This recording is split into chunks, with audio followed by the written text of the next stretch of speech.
Let's get into it. 1, 2, 3.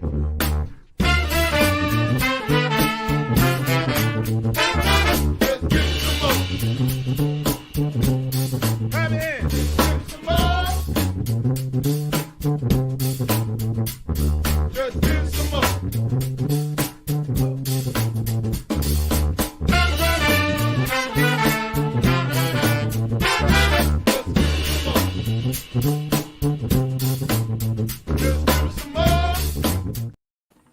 Why, hello, and welcome to my Whiskey Den, your favorite public access whiskey review show where craft whiskey is king. And today we have a really special day. We're kind of kicking off the new year with our friend Richard from Island Getaway Rums. That's a new adventure you've kind of delved into yourself, and I'm intrigued to taste the entire lineup we have here. And I want to stress this enough because it's very similar to when Fred Swanson came on and talked about brandy. You guys hit a very nice price point in the market as well. Not just hey, here's a rum. Sometimes they can get kind of expensive. These are all very reasonable to try and to go back and I think play with a lot more than some other stuff. So I'm excited to see how they fit in there. So it's good to see you, Mitch. How are you doing? Oh, living that dream. How about y'all? You sound like the last couple winter days may have taken their toll on you. I have been busy for the past few days. Had some folks come in from out of town that I hadn't seen. Had them over while I was organizing the bar, thus the lack of stuff there. And yeah, I could use a nap. Sounds exhausting. I'm here to drink and hang out instead. So I'm going to make the best of it, right? Darn. You need a break from that. Mike, it's good to have you back. Are you? Hold on. Because I'm still dealing with it's got to be weather related because everything's like dropping and going up and down in a second. So yes, it is good to be back. Hopefully this is for longer than the last time. Very true. Good luck. And Richard, it is fantastic to have you here. How have you been lately? Actually, busy like everybody else, running around in circles trying to figure out this new job and how everything works. It's like you're trying to be voted, class president or something, and part encyclopedia salesman. Well, hey, that is a neat way to put it because we were talking before. Being a brand rep who goes out on site is a unique job, and kind of working that angle is different for a lot of different people, and finding the niche, like the rhythm for how to pitch it is a big deal. So, well, I grew up as a military brat, and when we moved to a new town, it was usually in the summertime, so you didn't know any of the kids in the neighborhood. So you just knock on doors and go, "Hey, are there any kids here I can play with?" I'm bored. That's basically what I'm doing for a living. Hey, I know you started off with this, and I made one myself because I heard about it. Is a hot chocolate with some of the orange rum that you have in it, and man, it smells absolutely delicious. Oh, it says James is in here somewhere. It says on the call. If you can see him. Hold on. I'm not seeing him beneath. Mike, do you see him underneath? I'm not. No, I don't see anyone. Hold on. Unless he has to do the next step. That's okay. Texting. Right. Hey, you're all good. All right. Should we do our ads? Yeah, we should do our ads. Waiting, Mike. That's an excellent time to. Mike, would you like to tell people about the Bar Cart Co-op? Yes, this is a perfect time to talk about the Bar Cart Co-op. Bar Cart Co-op is a collection of friends who create content for the whiskey and other distilled spirits public. The Bar Cart Co-op YouTube and Facebook pages have information about upcoming and past special shows, which happen about every quarter. There's blind tastings, distiller panels, and discussions of special collaborations and the usage of unique grains. Bar Cart Co-op has educational and fun episodes for your enjoyment. The oldest show in the stable is Distillers Talk with Alan Bishop and Christy Atkinson. It is a conversation with people from distilleries and distillery adjacent that gets into the weeds with their interviews. New episodes arrive at the end of the work week. And if you don't find that show to be nerdy enough, please check out One Piece at a Time Distilling Institute. And this is the show where Alan answers any questions about distilling and often puts them to the test. It could be individual grains, mash bills, equipment, and methodology. New episodes come out randomly, so subscribe.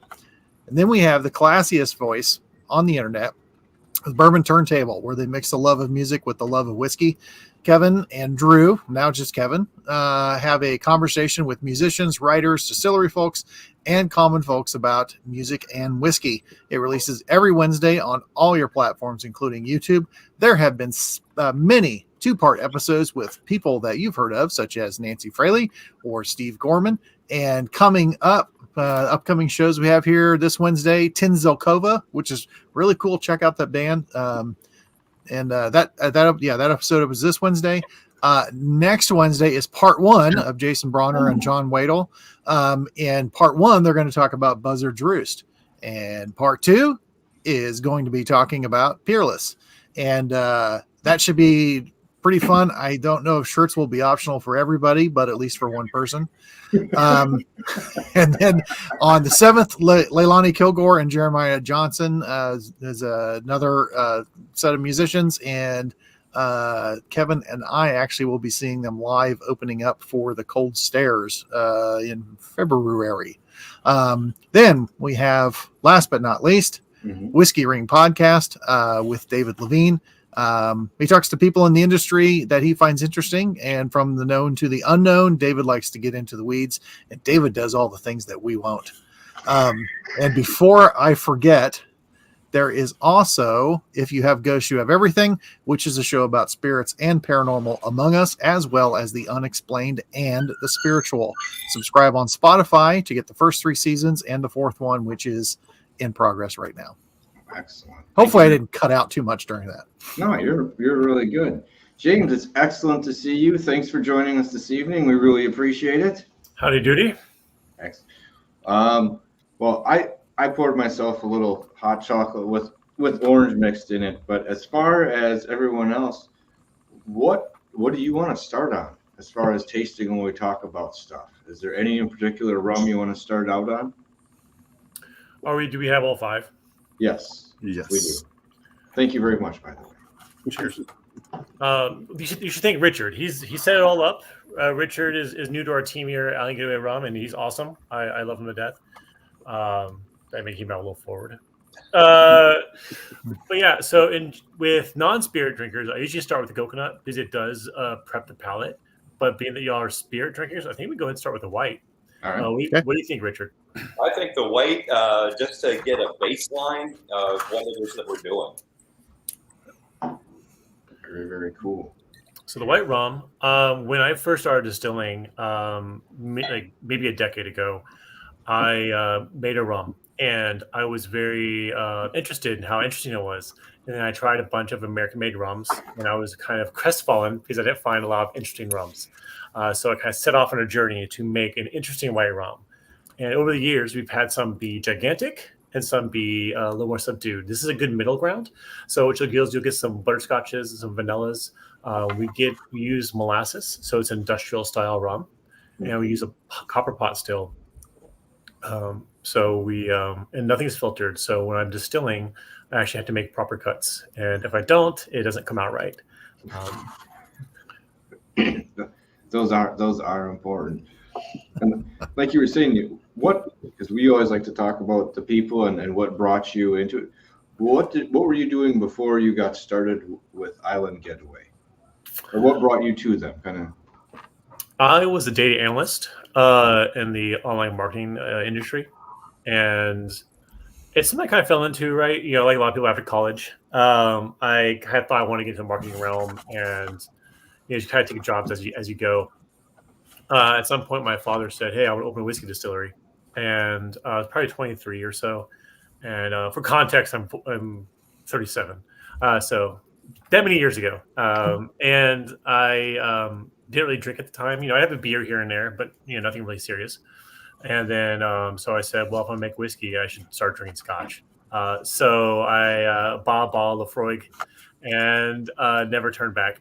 And drink a lot of scotch. Eventually built my first still. I started doing test runs in various styles, just kind of going through the list of sugar washes and doing my things. And I actually convinced a corner store to let me distill beer returns of kegs, which is a horrible thing to do. Don't do that. Very, very bad return. Lots of foam. But eventually, someone gave me a gallon of molasses, and he said, "Hey, make rum. Give me half." All right, cool. And so I made the rum, and it was very interesting. Obviously, nowhere near as good as this, but it piqued my interest, and that's when I started going that direction. But yeah, just when you look back, when you find out what you're kind of supposed to be doing in your life, you can kind of look back through your life and go, "Wow, it really made sense." Like as a kid, I was always obsessed with beverage, like different sodas. I'm gonna try every soda I can. I'm gonna learn about new ones. When I travel, I get regional stuff, like Cheerwine or Verner's or whatever. And then before I got into distilling, I was like really into making my own custom teas and doing like trying out different coffees. And so it's like throughout my life, I've always been obsessed with beverage.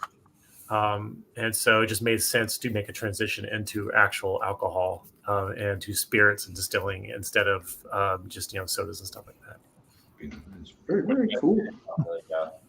On the rum there, I always see a minty quality that, for me, my mind just goes straight to mojitos and trying to make because that mint. I think this is the best mojito rum. And that's just the way that I see this is a really good product for making mojitos. I tend to agree with Richard. For years, we operated a tasting room for like 6-7 years, and we would have people come into our distilleries and they're like, "Mojito's my drink," and they would try ours and be very, very pleased with it.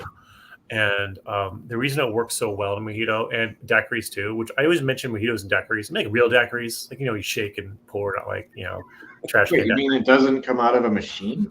Hey man, sometimes you gotta go Sonic. You gotta make do with what's nearby.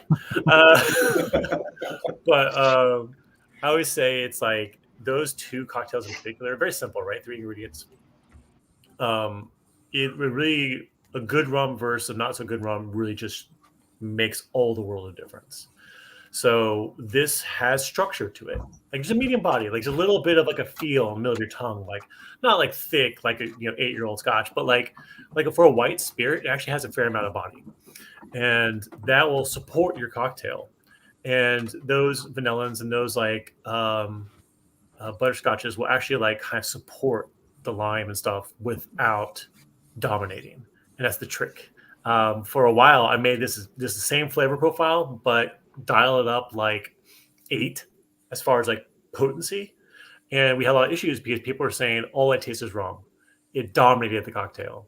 So we had to kind of dial it back to make it make sense within the category of making mojitos and that kind of jazz.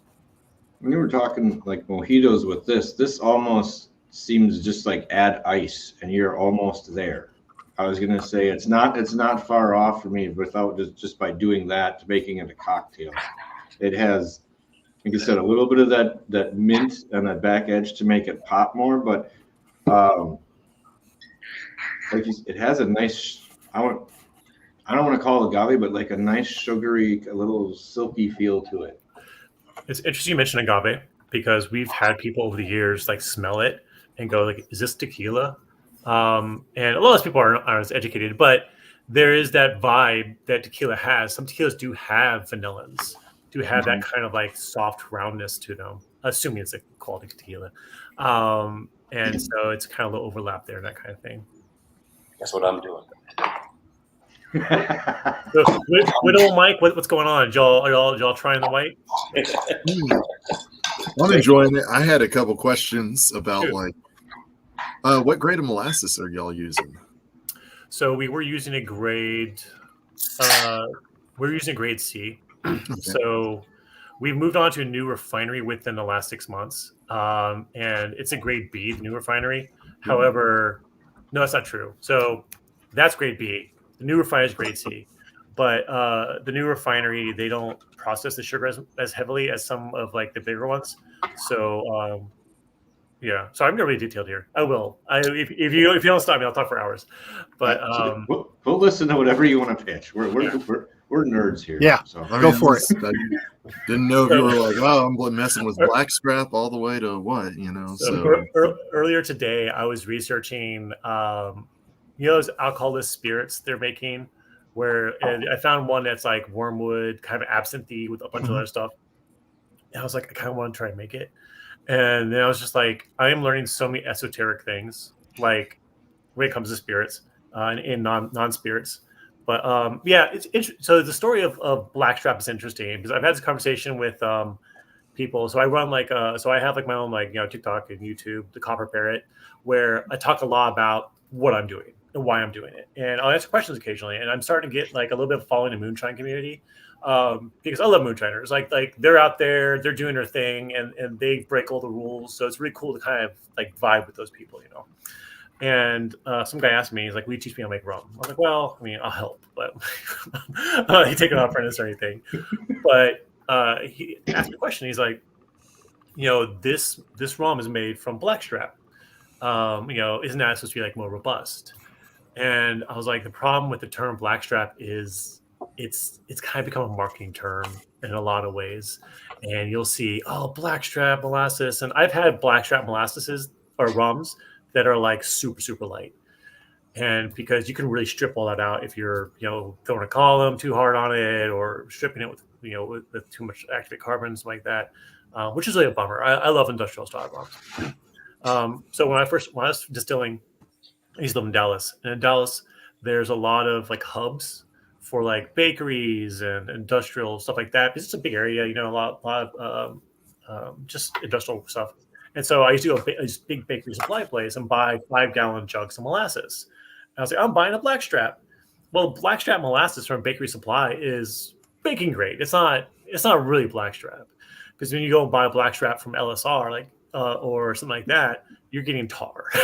You're getting something that'll ferment to like 2% alcohol.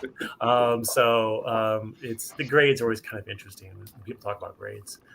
There are companies that specialize in making molasses for distilleries, and they have specialty products. Like I think Denver Distillery uses, or they used to. I haven't talked to them in years, but when I did talk to them, they used Black Pearl, I think was like the name of the customized molasses, and it's supposed to be like a higher grade.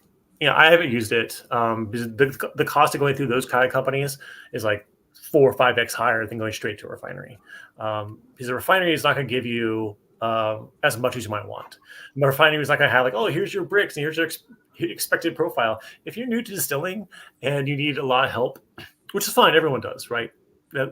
You might go to this company like, I'm shooting for high vanillins, I'm shooting for a grassy note, and they might go, okay, we suggest this syrup or what have you. I've never used those companies just because the cost was too much. I was like, well, I'll just start from the base level, and just learn from there. Did I answer your question at all, or that's random? No, you did. I had a small follow-up question, which was like, did you notice a big difference in yield or flavor when you switched your sources and they changed the grade on you? So I've done some test fermentations recently. I'm actually distilling on the new molasses. We did tests on it, and the flavor profile was almost identical.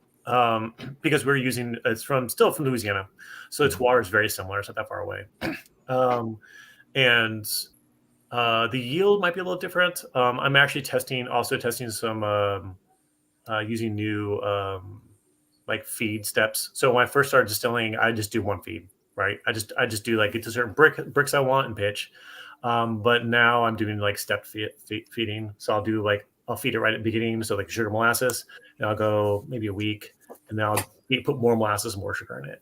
So give me a little higher yield on that.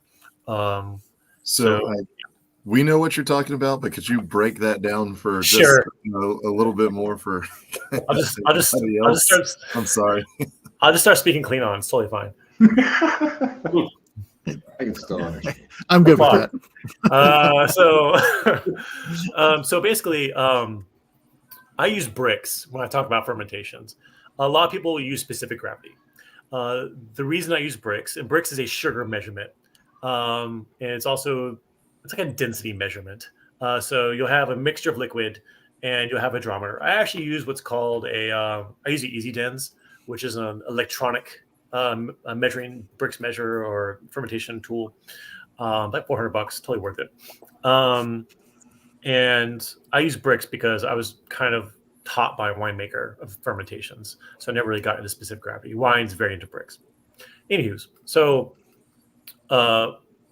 when you do fermentation, you'll put your sugar and your molasses in there, and then you'll measure it, and it'll tell you how many bricks you have. And what that is a approximation of how much sugar is in the mixture. I say approximation because molasses has non-fermentables. You're going to have ash content from the boiling, other kind of plant matter. Just ash content more than anything is the issue. But you take that measurement, and at the end of fermentation, you take the measurement again, and you minus the 2. So if you start with 20 bricks and you end up with 1 brick at the end, that means you have fermented 21 bricks of sugar. And I don't know the calculation on top of my head. That's probably in a range of like 9 to 10% ABV, alcohol by volume. I'm also a big fan of alcohol by volume. I'm not a big fan of proof, but I will say proofing down. So I don't know. So when I was talking about feeds earlier. A lot of things you ferment, like for whiskey or wine or beer, you just kind of start with, and you finish what you finish with.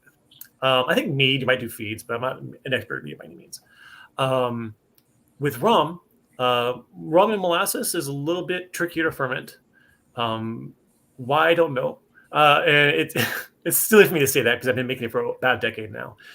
And the reason I say I don't know, because it's been my thing I've done. So I've met a lot of people who own whiskey distilleries who I absolutely adore their whiskeys, and they will try to make a rum, and it often comes out a little weird, maybe too yeasty or something like that, because whiskey ferments very easy. It's just very easy to ferment. Now, having a mash tune, that's a whole different thing. I lost track of where I was going. So the feed is essentially you only ferment it so high, so the yeast kind of have an easier environment to work. And then you feed it again. So you're kind of giving them steps to feed. And if the environment is too high in molasses and too high in sugar, the yeast can often kind of burn out or burn too hot. I like a slower fermentation myself. Some people will ferment in 3 or 4 days. I'm a big fan of 2 weeks. I think it really gives you time to develop your flavor profile. It gives you a lot more opportunity to develop your esters as opposed to a very rapid one. I understand a lot of the island rum makers are doing longer fermentations. Yep. In Jamaica, 10 days is very common. Now your industrial plants, they'll get down pretty fast because they're doing a lot of bulk. Yeah, that's one of the conversations. The word industrial can be a little bit misleading because you think giant industry. Whereas in rum, it's industrial, and agricole is just the style, what you're starting off with. So I've been trying to change things in conversations with, big rum and large factory type of models to talk about, places that are trying to get as much yield and as much product as possible, as opposed to, working from a small copper pot. And all of that entails all of that messy molasses and dumping it and fermenting it and moving it from container to container. And to follow up on that point, when I said industrial, I did mean big rum as opposed to industrial. Sorry. Yeah. Very fair point, Richard. Thank you. Thank you. Yes. Confusing terms out there. Yeah. It was funny.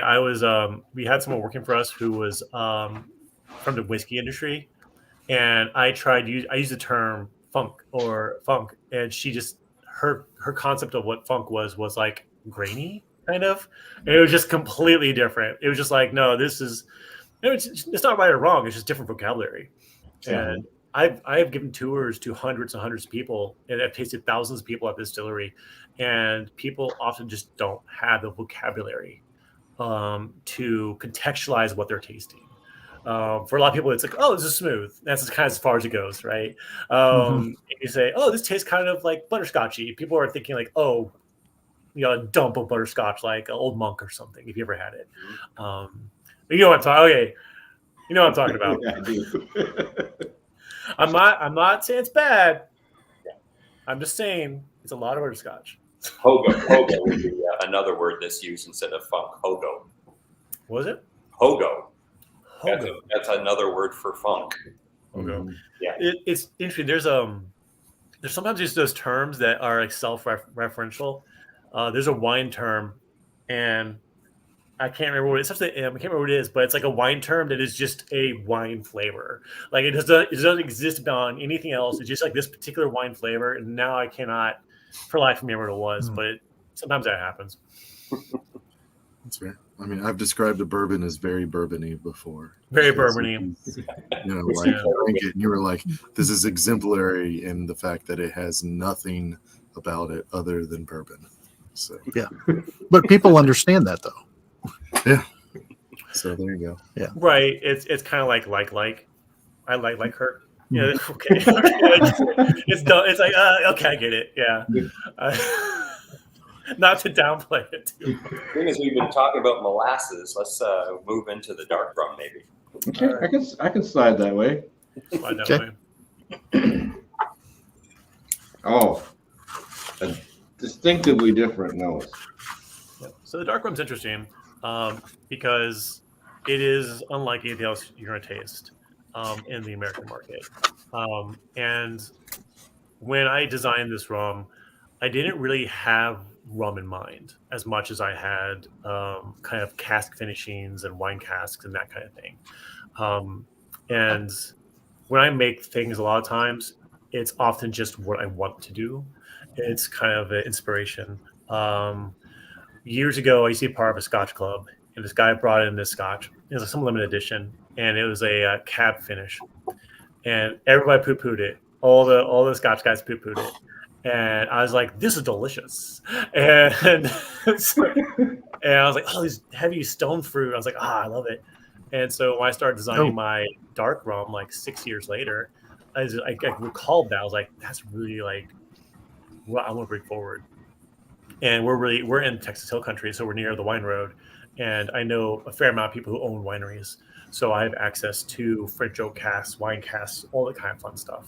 So with this here, we have a French oak cab or Merlot finish kind of influence. So first you're going to get molasses because you do add a touch of molasses to it. Same molasses we ferment. And that would be up front. So some people perceive it as chocolate. Some people perceive it as coffee. Some just perceive it as molasses. And then you'll start getting the stone fruit kind of rolling on the back end. Now, stone fruit is a heavy flavor or dark flavor. And when I'm describing flavors, I often use colors. Because that's just how my brain works. So molasses is kind of dark, and so like stone fruits, like a cherry or like a fig, like those are kind of dark. So sometimes you have to take a couple sips to kind of separate them out a little bit, but it rolls right into that stone fruit. And soon after that, you start getting that French oak. And French oak's a little spicier. It's a little spicier than your standard American oak. So you might get some allspice. You might get other just kind of mixed spices, five spice stuff like that. And then really towards the back end, that's when the oak kind of drops in, and just a slight pop of vanilla. On the sides, right at the end and into the finish. On the two sides, it trails off really nicely. Yeah. This one has been fun over the holidays. Mixing it with eggnog was just fantastic. And any kind of dark and stormy application, it's really good. I was using it at the Bang and Feather, the Crowded Barrel, as the floater on top of the pina coladas. It's gorgeous on top of a pina colada as a floater. There's some people that have picked this up, and they're using this for floaters on top of mojitos. There was an interesting mojito recipe we tried with this floated on top of it, gave it extra depth. Interesting. Yeah. But it's their restaurant, so they can do what they want to do. I got a problem. I don't think it needs anything. Like I can be in trouble just like this. I don't need to play it with anything else. Like, Well, I appreciate that. There's a guy on our team, our owner's son, and he actually mixes it with a little bit of the orange rum and turns it into an old fashioned. Okay. well, now you know. Okay. Well, actually, Suddenly, I don't have enough class. Side quest. like this. I actually did a special edition in our rum club called Krugeroo, and it was a barrel aged old fashioned that I made with the orange and dark, and like I have a cherry infusion, and it was delicious. I still get people asking for it. And dark rum, it's one of those things where I have to call it my signature. I like French oak a lot. It's up there. I like wine casks a lot. So to me, it's kind of like if there's one rum I was going to choose to be like, buried with me on my grave, it might be this one. Just because it is, I think it's significant in a lot of ways. Like not only is it complex, it's easy to use. And I often see whiskeys, and the first word is tasting notes complex. And I often feel like the word complex is a synonym for like muddled. This is just too much going on. But I feel like this has enough going on where it's interesting, but not so much where like I don't know what's happening here. And I feel like it's a fine line to ride. And on the last two, they've been married together very well as far as like the ride through the taste goes. It's not like anything's peaky or pitchy or anything. Yeah. It's very well balanced. I appreciate that. I enjoy that the dark rum. I like the white rum also. The dark rum, I enjoyed it quite a bit. You mentioned that about putting the orange in the old fashioned, making the old fashioned with this. This, if you give this to one of your people, Pat, in Wisconsin, like suck it, Wisconsin. This is a better old fashioned than you're making with brandy. I'm not. That's oh my God. It's not. I just had a sip, and it's finding the right amount of orange on top of that, and you are not shitting me because this is right. No, come on. Our old fashioned is not very. It's very sugar friendly. Okay. I think sugar friendly. I think Wisconsin old fashions get an asterisk. Okay, it's there's a word old fashioned in there, but it's just W old fashioned asterisk. It's okay. I'm married into a Wisconsin family, so I've had my share of sweet old fashions. It's just people who like diabetes and brandy at the same time. That's all it is. Yes. But there's a difference. I mean, when I was there the last time, I had that because I wanted a dive bar old fashioned. I got a dive bar old fashioned. It tasted like Hawaiian punch, and it wasn't bad. But then I had a proper one, and it was really good. But and it'd be really hard to do this. But if you could have this as a ready-made Wisconsin old fashioned cocktail, holy crap. Because I think I seriously, I mean, the rum's good so far. I mean, I'm barely into this, and I like it. But man, that idea of that as an old fashioned pre-made, oh my God, we'll make a pre-made one and bring it to Distill America. Distill America.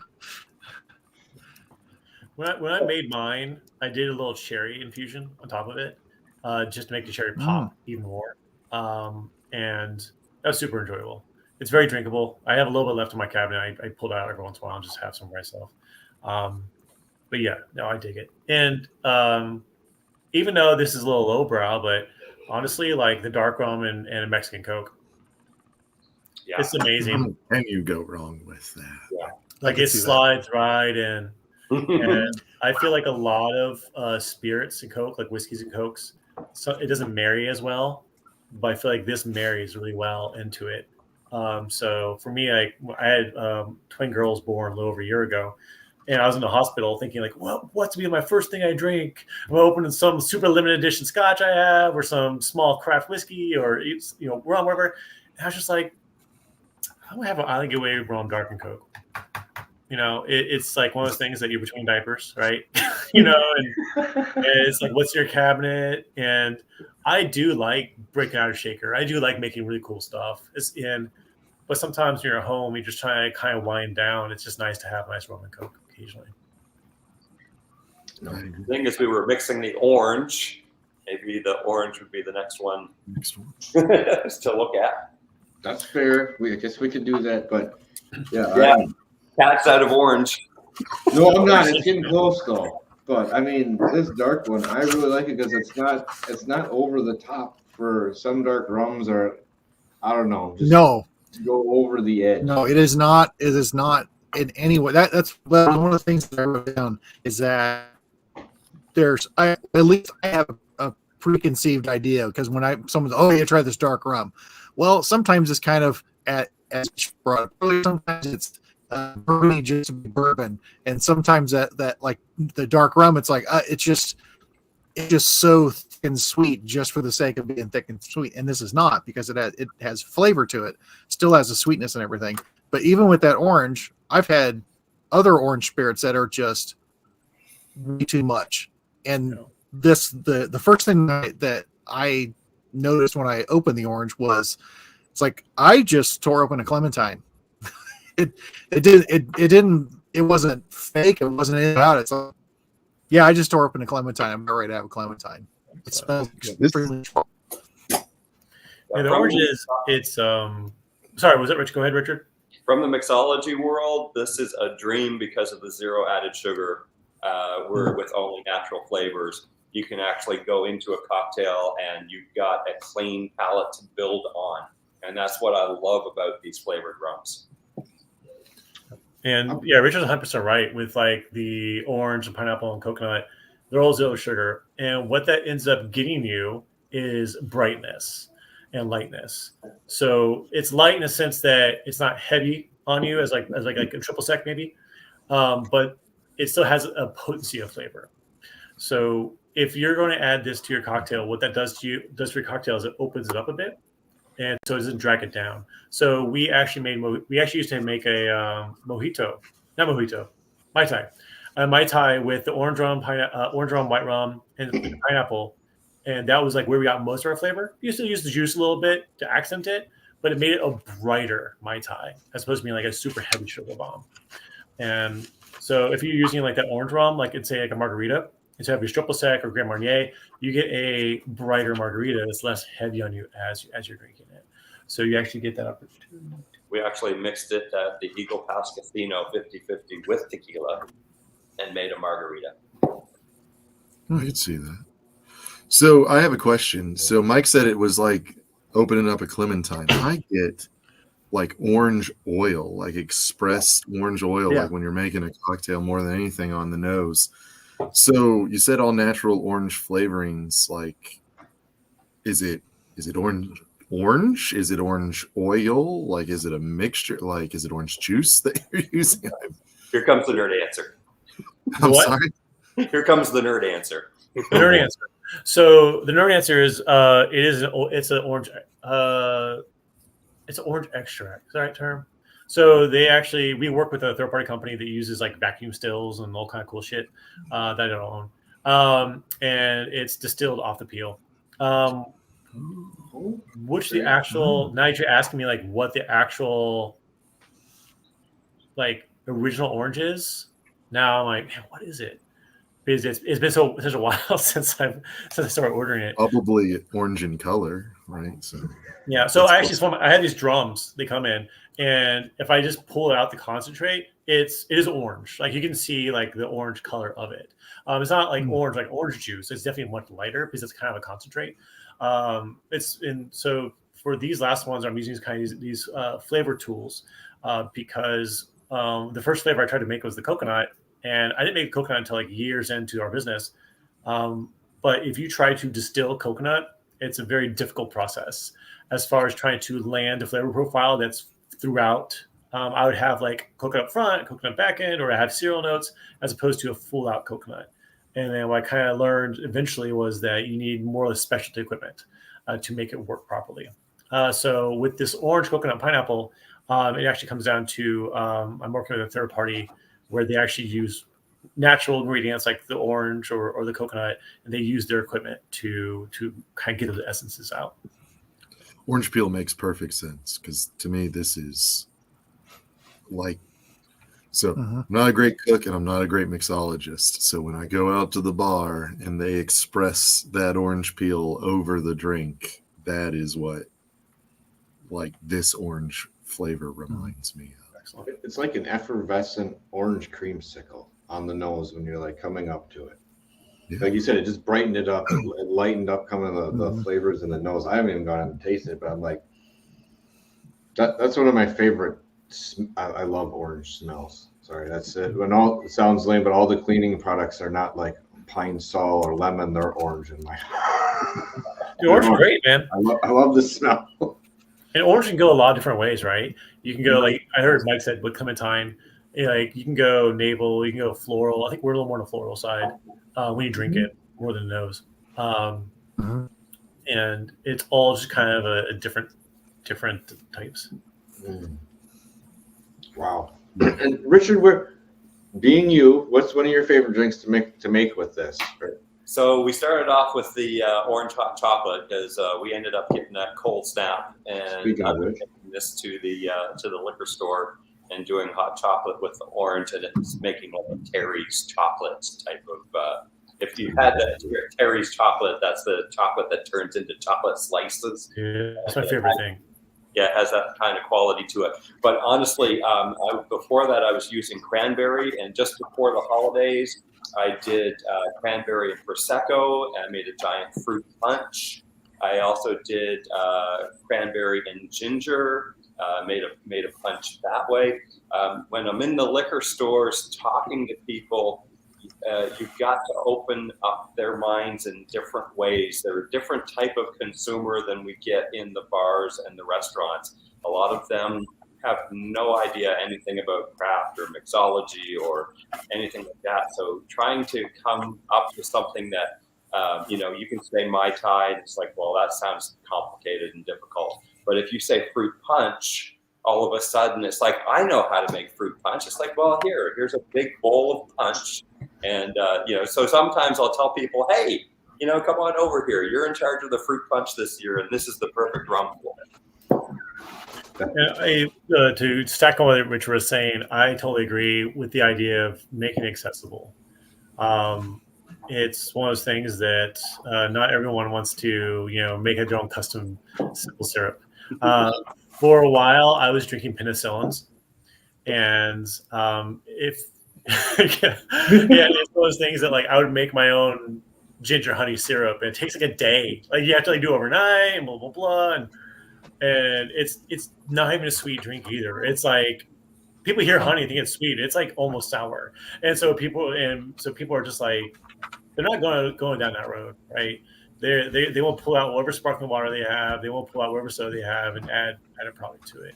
So that's often why you should say to people, I love Saturns. I love Negronis. Negroni is probably one of my favorite cocktails ever. But most people aren't going to make them in their house. And for me, cocktail and mixology, rum gives you a broader palette to paint with. Vodka doesn't really add anything to the party. Rum adds different qualities to the drink that you're making, and every rum that you use, everything that you mix with, it changes the complexity and the balance of that cocktail. So for me, I think that if you're a mixologist out there and you want to make something new, different, fresh, with the zero added sugar, it's going to give you the freedom to create your own balance. And with these flavors that we're doing, they're just amazing the way that they're tasting. They're so clean and fresh. I'm really enjoying this product. I agree. So I was looking at the ABV as I was going through because I was trying to read about the orange and I saw it was 40%. And I was like, heck yeah, was the abbreviated version of what I thought. Because I was like, let's say it's not the penicillin, the painkiller, like when you're trying to make a painkiller with like coconut rum or something like that. And then it ends up being, well, it is a massive drink with a lot of alcohol in it, but you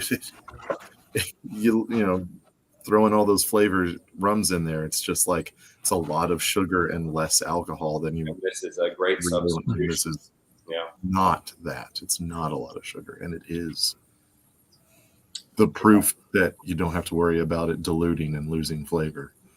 Thanks for noticing that. I often forget to mention it, and it helps you too, because if you ever go to a bar, look at something that has coconut rum in it. It's always coconut rum and an additional rum because you're trying to bring that proof back up again. But this way, you don't really have to mess with any of that. And on a different note, when we've had a couple other places that had like an orange liqueur, and there's only one, but that was really decent. But I can see using this in place of that in a lot of drinks. Yes. I mean, that with coconut, some other things, like the amount of flavor punch you get out of this just on the nose, not just saying on the palate as well, is quite a bit. You could easily slide this into some of those drinks now. They'll make them more potent, and I'm okay with that. But at the same time, I think it might lighten them up too. It might, it's not going to seem as thick when you do that, because a lot of those liqueurs have like a little more almost on the edge of a syrupy note sometimes. Right. You're adding flavor, not sugar. Right. On the mixology side, orange is like seasoning. It's like salt and pepper is to food. Orange is that citrus zest that adds that extra brightness to a cocktail.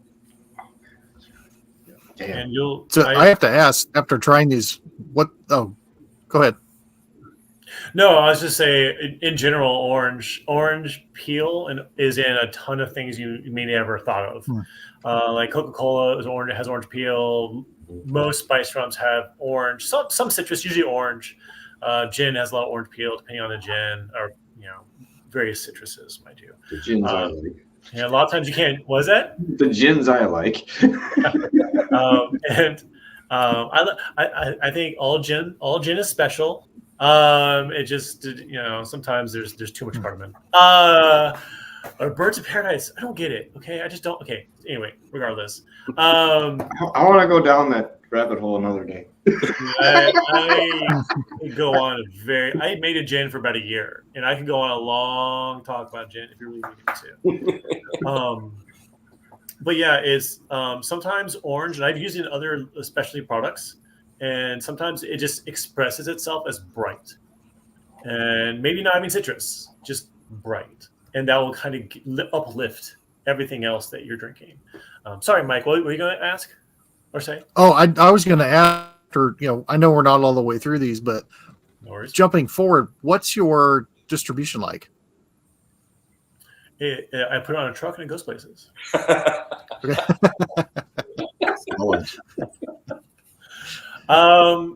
Texas. We're in Texas, obviously. We are now in Louisiana. We've done some shipping online stores. We've put pause on that just because we just didn't have the resources to support it as much as we should. So Texas, Louisiana, primarily. I think New York. I'd have to double check that. So I know not Wisconsin. Sadly enough, we are working on. We do drink a lot. Remember just cranberries, beers, and cheese, and I laugh. Actually, totally aside. There's a distillery in Wisconsin that makes a rock and rye, and I think it's lacrosse. Is it lacrosse? And it's like the picture is like a skeleton on a penny farthing. I think so.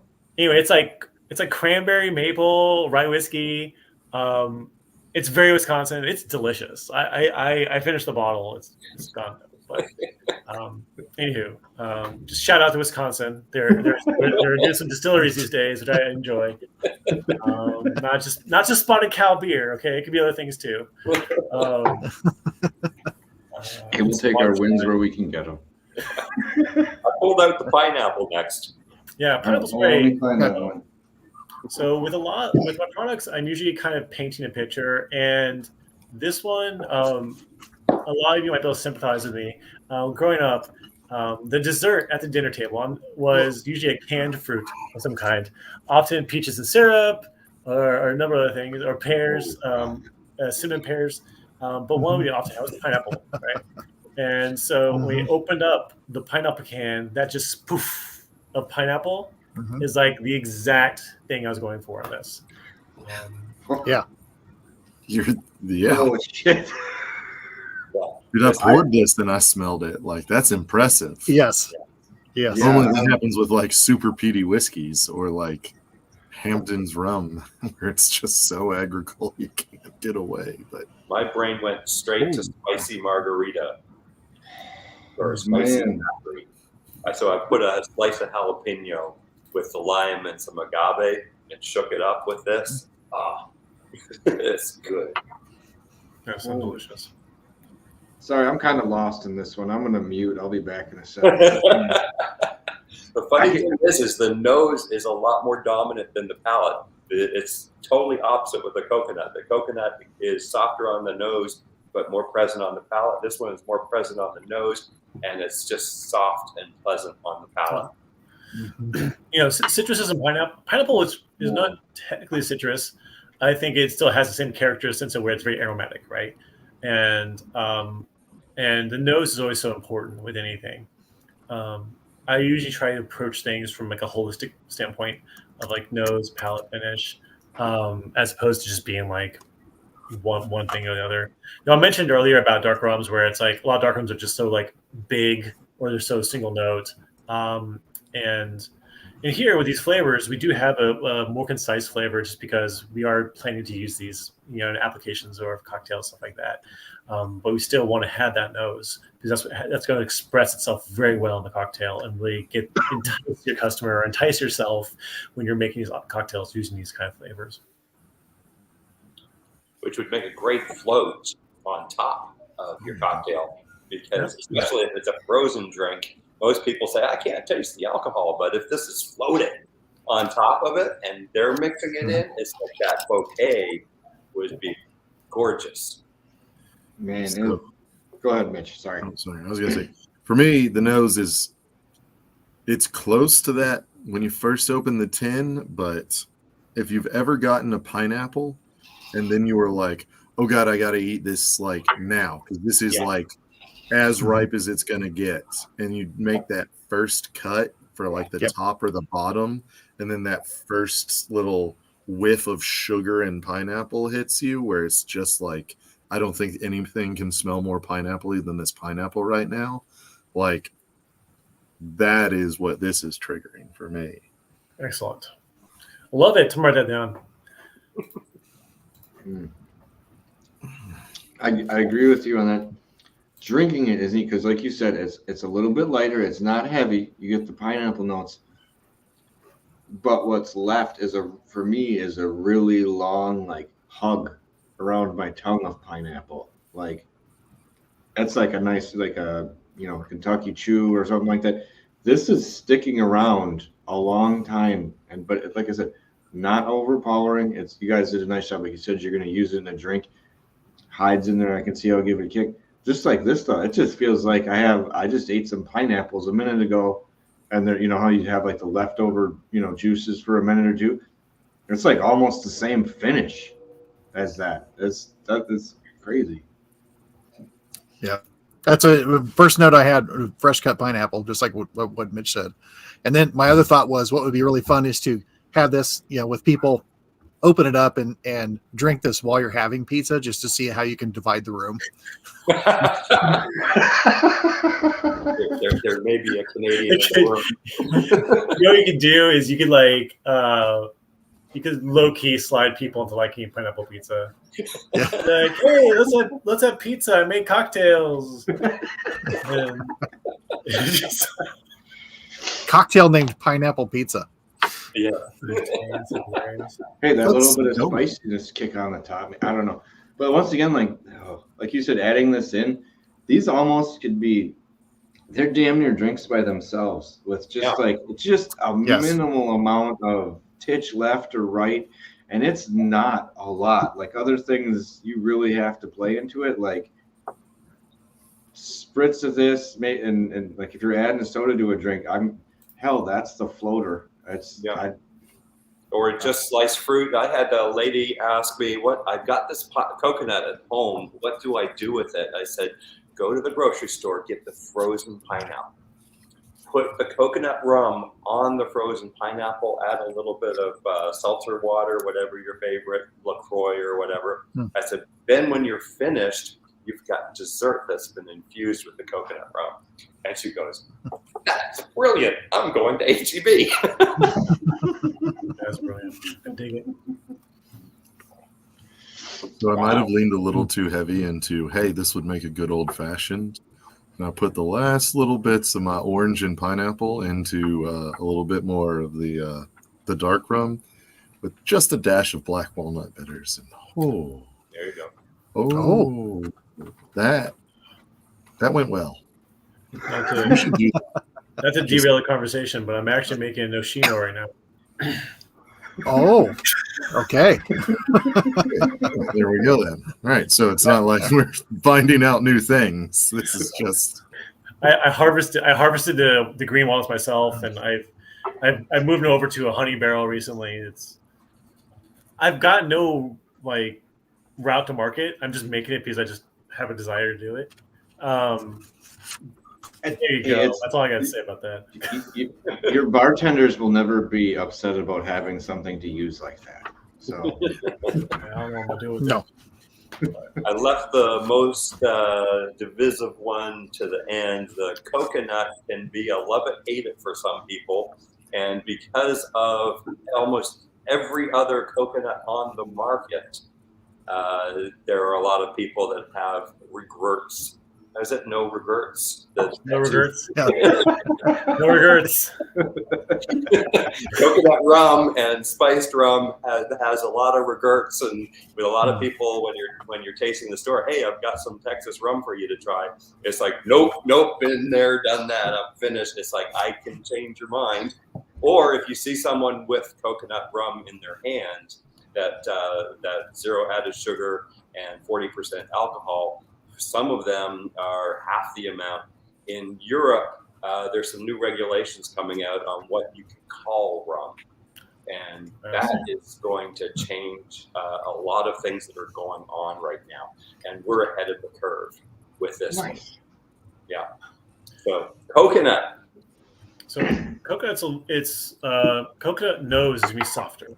Because in general, coconuts have a left soft nose, right? We've been doing like citrus, then we did like pineapple. So this is gonna be more of a soft nose. I always think it's just kind of like velvety, right? Just nice and easy. And in general, when it comes to any of these products, a lot of customers already have their favorites, or what Richard would say, they're not favorites. They're bad nights. And what we have to do is either convince them that rum can be better, or we have to convince them that rum doesn't have to be candy. I like candy; it's fine. But a lot of people will, throughout my years of distilling and making products, like I had spiced rum for a long time, and my spiced rum was only 3 spices, very narrow but very potent. And a lot of people are like, well, this doesn't taste like Captain Morgan. This doesn't taste like Siesta Key, which actually I like Siesta Keys. I'm not bagging on anyone, but they would have things they preferred, and then anything outside of that was just bad. And coconut rum is one of those things where it's like, yes, this is soft, but it gives you those coconuts, but it's not gonna be that sugar bomb like a lot of people are expecting. I actually had a customer idea. I was like, well, I really want the sugar. Okay, no, I get it. So we have to, bring people to the light, or just kind of give them the opportunity to try something new, if not, hopefully better. I do scare quotes because while I would love to say everything I make is the best thing in the world, a lot of this is just up to opinion. I just like to think it's a great option. Well, if you didn't like it, Right? that would be yeah. Make it, I think it's kind of crap, and I could totally change it and make it better. But no. Oh my god, dude, guys, I could rant. I could rant forever. You're in the right place.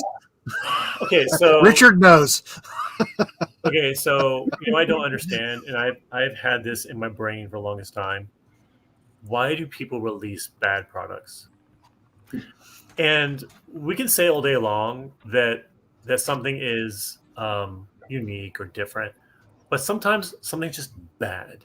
And we know it is. Okay, like no names, just saying like this is harsh, this is bomb the shelf. I mean, why are you doing this? And it's a big company. Like, okay, well, there's guys who are just working, right? It's profit driven, whatever. But there are craft products, there are craft distilleries that have been around for like 6 years, and it's just still bad stuff. And at some point, you gotta ask yourself: is it lack of palate? Is it, I don't know? Are they just trying to recoup a loss? Like what is it? Well, you'd hope if you're recouping a loss, you try to hide it like most people do. Put it in a finishing barrel, do something to try to redistill it. Yeah. There's a winery out in the hill country that makes atrocious wine. Like I went to their open and they're like, oh, here's our rosé. It was a color of cab. Like it was just like what?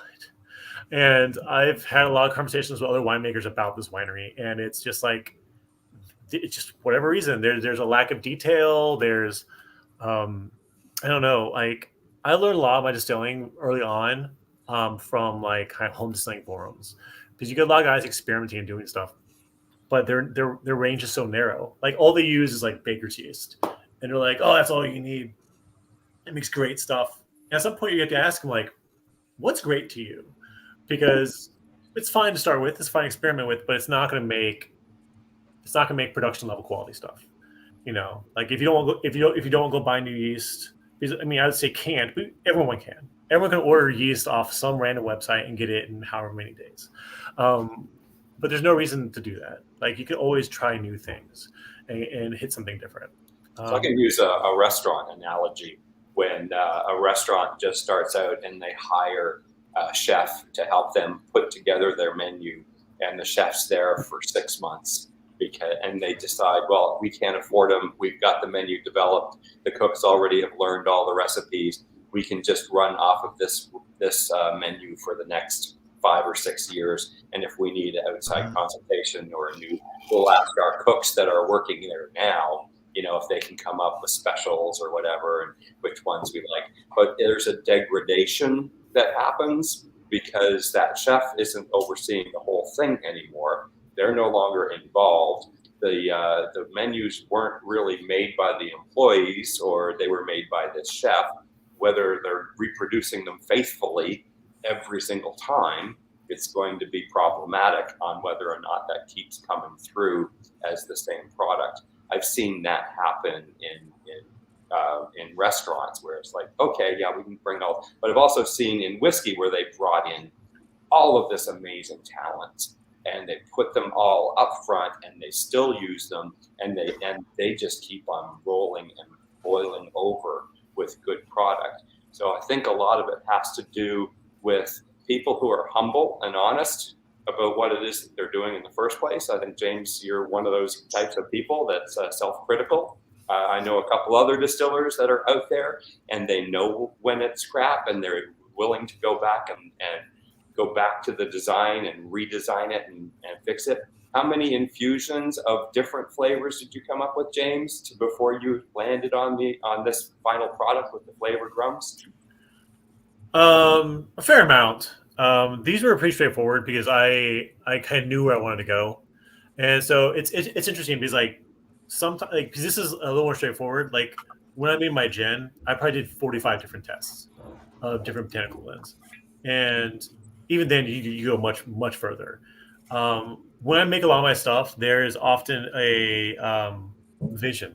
Like I've made things because I just had a dream, and sometimes where you want to land on your flavors, and sometimes you're researching a bunch of different stuff for one product, and then that rolls around your brain for another 5 months before you make something else. And it's just I do tinker a lot. That's the fun of it. It is, and I go off the rails sometimes. I'm actually in talks with the brewery that has some sour beer that went sideways, and they might give it to me, and I'm going to distill it and fiddle with it. But it's one of those things too. Like I think there's a lot of you need to have intention in what you're making. There's a distillery. Richard and I tried this rum recently. I won't name it. But when they started making rum, they started a distillery. They never distilled ever. They were just oh, let's figure this out. And the product was clean, but there was no depth. And he had like was it 3-year-old product, Richard? Yeah. And it tasted like a heavy barrel up front, no middle, and like barely a finish. And 3 years in a barrel, and it didn't give off anything. My white rum had more flavor than their 3-year-old product. And sometimes that's intention. I meet people who their version of rum, what I think rum should be, is I always call it like vodka. Like they make a white rum, flatten it out, and they go, hey, this will be great in cocktails. Well, it's not great in cocktails. It's these guys came to me. They're like moonshiners, and they have a big TikTok presence. And so they wanted to meet me, and they came out to my place. And they gave me a rum. They said, hey, this is our rum. We're gonna try to come out with. We're gonna go legal. We'll come out with this rum. They'd only done 2 batches. Okay, don't. If you know someone who's been distilling over a decade and you want to impress them, don't come with your second batch. And maybe because and they kept telling me, oh, well, these are for wells. These are for the wells. And I'm like, do you think you should set out to make a boring product because it's for a well? Like you can make a good product cheaply. Like it doesn't have to be. You don't have to go like filter through diamonds. Like you can. I don't know. I'm ranting a bit, guys. I'm sorry, but it Nope, you're good. It's just like I don't understand not putting intention. Like I go to distilleries, well, they'll have 14 different products, and they're all different categories. And here's our Saint Germain knockoff. It's always a knockoff of something. Here's our not beef eaters. Here's our blah blah blah. And I'm like, why'd you make this? Like, what was your goal with this? Because, how are you going to compete with them? How are you going to beat Beefeater at its game? Yeah. Good luck. Yeah, it's like $12, and it's serviceable. Beefeater is totally fine. I mean, I think I just finished a bottle the other day, but on the flip side, it's like, as a craft distiller, you got to charge $30-$40 for your bottle, and like, how's that? This distillery, they actually they close their business, and they have always botanicals sitting on their desk, and it's like the seven like basic botanicals, like the base for most gins. And I was like, oh, cool. Like anything else you put in your botanicals? He was like, no. I was like, oh, okay. So this is just an execution of the bare minimum. And there's something to executing something simple but elegant. Like there is something to that. Like you don't need to be Monkey 42, right? You don't need to have a bucket full of botanicals to make something good. When I made a gin, it was like 7. And one was orris root, which no one tastes anyway. So it's I'm just going off, but I don't know, dude. It's hard for me because when I first started distilling, when we first opened 8 years ago, craft distilling was kind of peaking. So when craft distilleries first opened, the marketing gimmick of everyone was, we're craft. We really care about what we're doing. They always say we take the heart of the heart's cut, which I think is stupid, but they always say that. And then they come out with all these mid products. And by the time I came around, I think most of the general public was becoming wise to it. So many people I talked to, so many customers I talked to had gone to other craft distilleries, and they always had a very negative experience. And I'm not saying every craft distillery is negative by any means. There are some amazing craft distilleries I've been to in my time, but there are a lot of duds. And it's just a bummer. And people can get better, right? For example, Still Austin. They're in Austin, Texas. When they first opened, they're kind of listless. They're kind of all over the place, but they got some really good professional help in, and they make a fine whiskey these days. And so it's one of those things that, like, I believe in everyone who wants to set intention and get better to make great products. That's all I want to see, right? Like, I want to drink great products myself. Like, I like my stuff, but I like other people's stuff too, all day long. Yeah. That's one of the things about working for this company that has been impressive.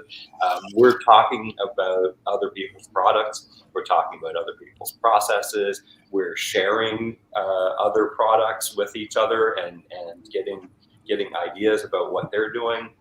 We got this idea of what like COVID messed us up. Like it changed the direction of this entire company. Tasting room was closed. We what are you supposed to do when you've got a whole bunch of products sitting in a warehouse and nobody is tasting it in the store, and you're a new product that just got distribution? Like all of this stuff, and everybody was in the same boat, and the craft people more so. Got to the point where it's like, what are we doing here? Are we running a tasting room and doing wedding events and just selling a bottle here and there? Where, I know Stephanie said she went to Nearest Green and they said, we got a tasting room. You know what our number one selling item is? It's a hat. I was there. What number 2 is? Yeah, it's a shirt. Sell glasses after that. So yeah, what are you selling out of the tasting room? You're selling an experience. You're selling a tour. You're selling T-shirts and hats. You're selling a cocktail at a time, but you're really not moving bottles. And I think James and Stephanie figured out, okay, we need a core line. We need a core range. We need something that we can go out and we can do tastings with. So right now we ended up getting distribution with Republic. So that's our partner distributor. That's moving product into warehouses. But honestly, we've got to get it into the warehouses. Then we have to get it out of the warehouses into the liquor stores. And then we have to get it out of the liquor stores into a customer's hands so that the liquor store can order again. That's the second half of my week. The first half of my week is going around knocking on doors like an encyclopedia salesman. When I was a kid, that military brat going, hey, I'm new in town. Are there any kids in here that I can play with?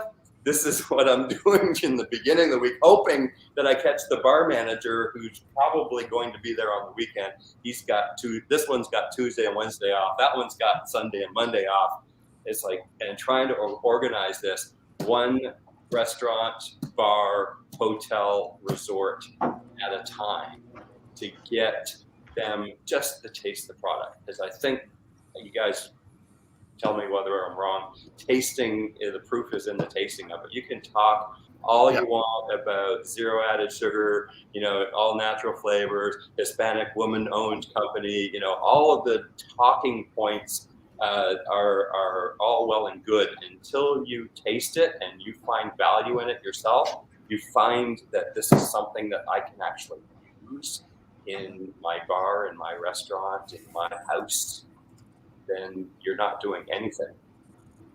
Well, and on this, with the coconut one you guys were talking about just recently, I'm not really a coconut fan, to be frankly honest. I'm more on the other half, but this doesn't come off as overpowering, and it tastes more like, for me, like the actual coconut meat rather than like coconut drink. Like if you've had that, that's what it's more subtle, and it tastes more like that to me than it does some things that are like coconut flavored or coconut faked.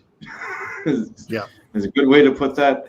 And one other thing, when we're going back to distilleries having issues with just putting out bad product, sometimes more often than not, they don't, and you guys are doing something, they don't try other people's. They're not talking to other people. Right. They're not finding out other things.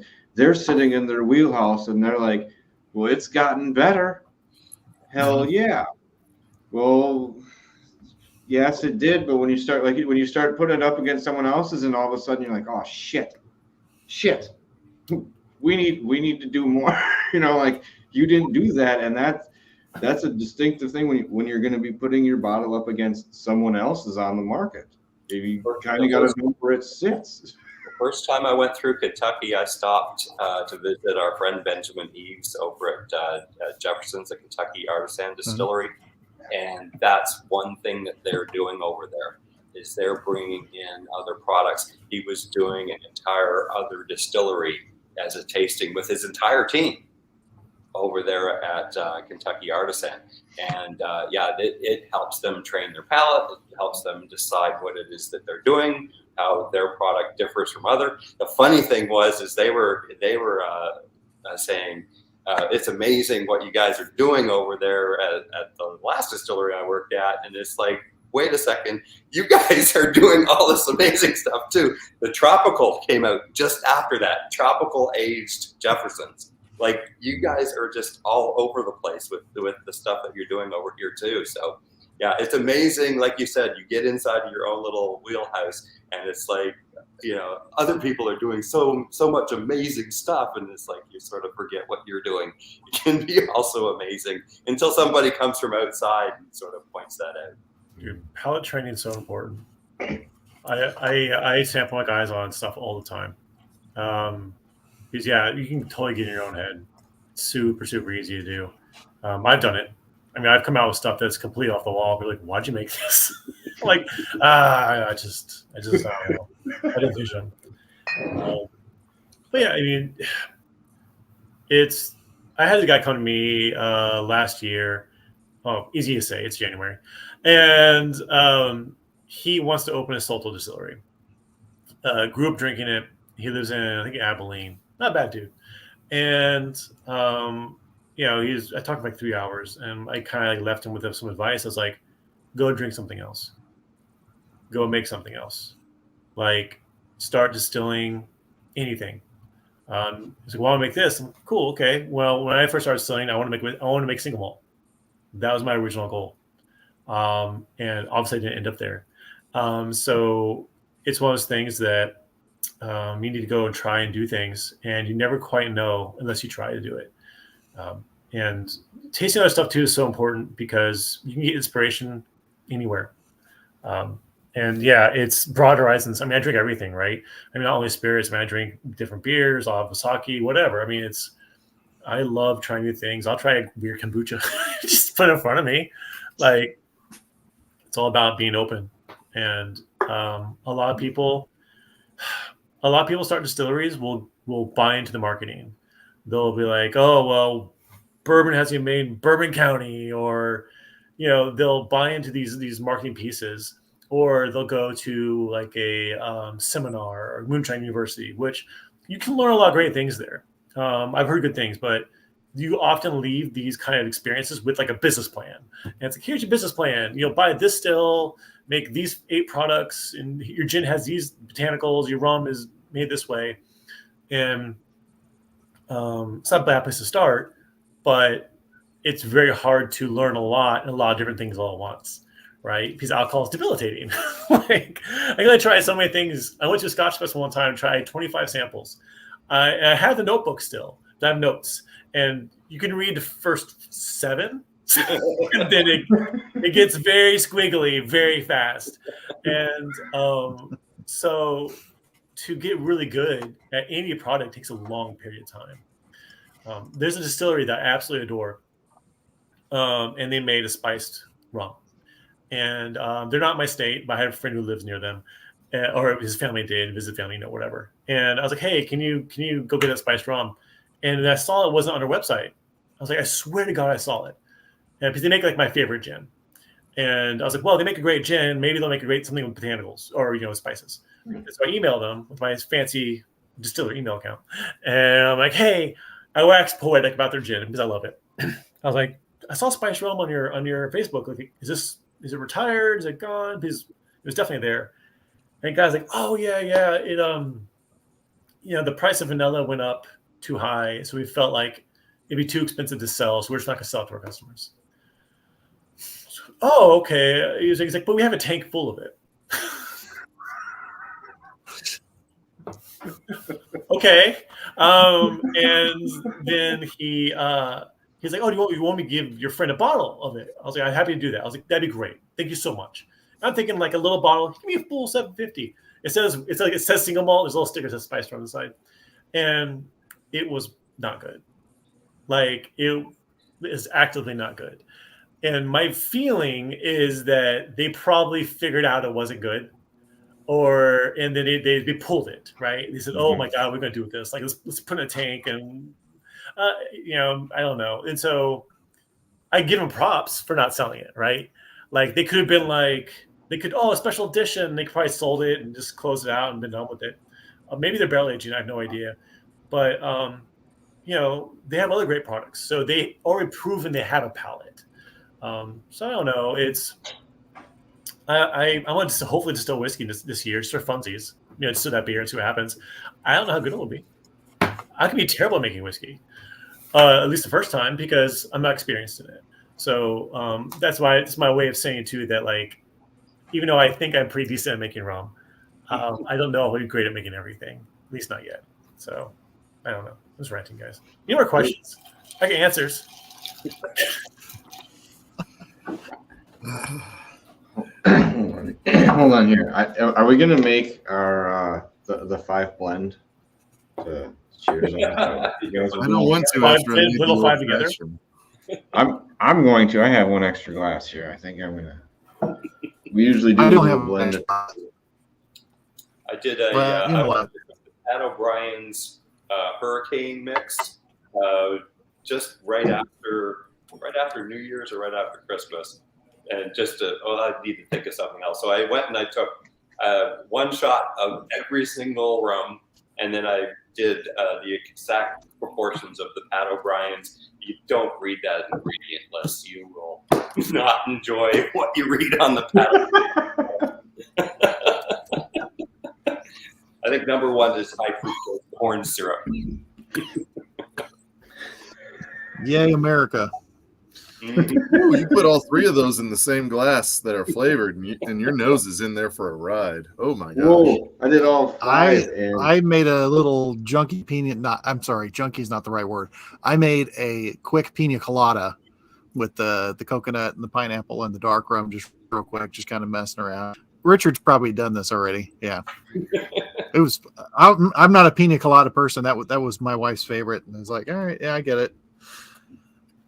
Man. What happens with pina coladas is the coconut, cream of coconut is really heavy and it's very thick, syrupy type of flavor. So if you wanted a lighter or a skinnier pina colada, I would do like the coconut rum and pineapple juice, and you can also add like club soda or something like that. Freshen it up, make it a little bit less thick and rich. And the problem is also with pina coladas, the calorie count, I believe, is the same as a Big Mac. I mean, you don't like coconut pineapple alcoholic milkshakes? Dude, one at a What's time. wrong with you? Hey, man, it's just one of those things where it's not like alcohol's calorie free. So it's kind of like I used to have the argument a lot of people. It's like, if I'm going to drink a beer, why would I buy a light beer? Yeah. I'm Someone already do it. involved. Let's get triple imperial. Let's go. Oh, no. And that's one of those metrics also when people are switching from, from industrial products. I don't have a whole lot of money. Maybe I should buy a better quality product, something that if I'm not going to drink as much, maybe I should drink better. So that's another one of those metrics that people have when they start drinking less and they try and find another product to go for. It's like, okay, improve the quality, drink a little bit less, and essentially this what do they call it? Lie to yourself January. I mean dry January. I'm glad I'm not partaking because this 5 rum blend is awesome. Yeah. Really? Yeah, I totally agree with it. it is. Richard. It's a cocktail. Yeah. You don't even like that. As far as that's the one thing, like I said, for all these so far, they drink like you barely need to add anything to them. If you're thinking cocktails, it's minimal, and this is fantastic. Just like the blend, you could put this in there and say you're good to go, and it's better than what a lot of people mix. It's ridiculous. A little bit nice. Appreciate that. I'm really glad you guys are Yeah, doing these have this. all been great. I was listening to Ralphie. He says that every time he does a rum episode, that his viewership drops, and I'm seeing it in the liquor store too. If you go and you see where the traffic is, the cordials and all the sweet stuff over the holidays, that's just got a whole lot of traffic. The whiskey aisle's got a whole lot of traffic. I'm out there trying to drag people over with any pretext for conversation.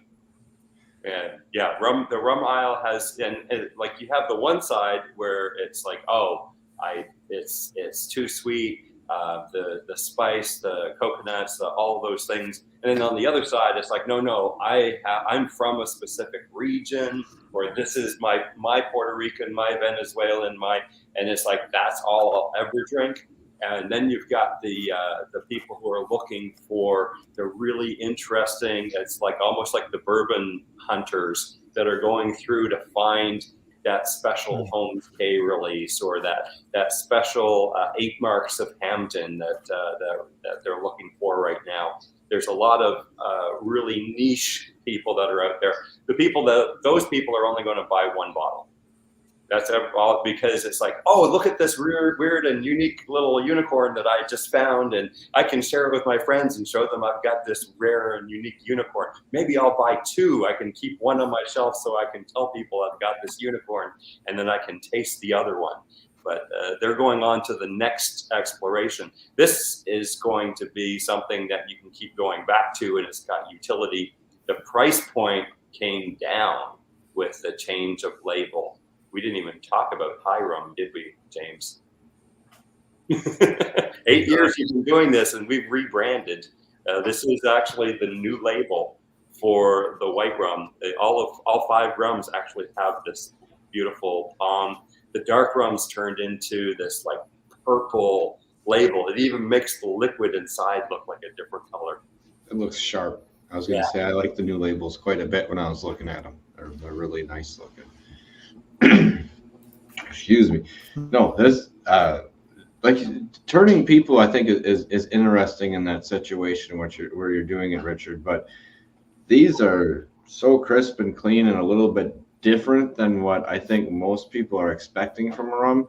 And like I mentioned before at the very beginning, you guys are hitting a price point that I'm exceedingly impressed by now that I've tasted it. Just off the bat, hitting the mark where I've seen it in a few places. It's something that people should give a try, because there's no worry about it. You know, I mean, like here, in a lot of places it was $20 or under from what I had seen. There's no reason not to try to see what happens with it. And what you're getting out of it is significantly more exciting than $20. But I think you guys are doing a great job with what's here. The blend of all of them tastes like, smells like Hawaiian punch to me a little bit, but it's just, I'm amazed that it's all just there. And these are all, I think they're all at 40%. Mm-hmm. Just the flavor you're getting them out of that without any other, just it being so clean for a rum. I'm just really impressed. Appreciate that. Maybe a little both. Molasses sometimes has sulfur and sulfides in there. How do you mitigate that in your distillation process? Oh, and sulfides are cleaned up by copper. So when you're distilling in copper like we do, it just cleans it up. When I was distilling forever ago, on like a little still I made, I didn't put the copper filaments in there one time, and it was super sulfury. Like it was just like eggs. But that was a completely different recipe, different product. Sulfur is, when it comes to molasses, it's going to be more present in like your industrial blackstrap. So like, that's a common conversation topic for people who are distilling at home, because they will go to a feed store and they'll buy like feed molasses, and they have to kind of desulfurify it. Like they have to like settle it out and kind of mess with it, because it just doesn't ferment and it'll taste a little weird. So luckily, being that we're using more of a baking grade style molasses, sulfur is just not really a big problem for us. But anything sulfur that isn't there, because sulfur is created in fermentation in general, the copper cleans it up for us.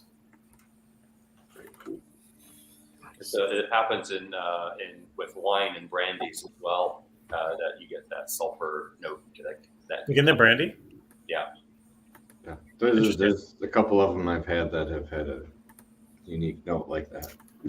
Huh. I've distilled a fair amount of brandy in my time, because and I haven't run into that, but maybe I'm just awesome.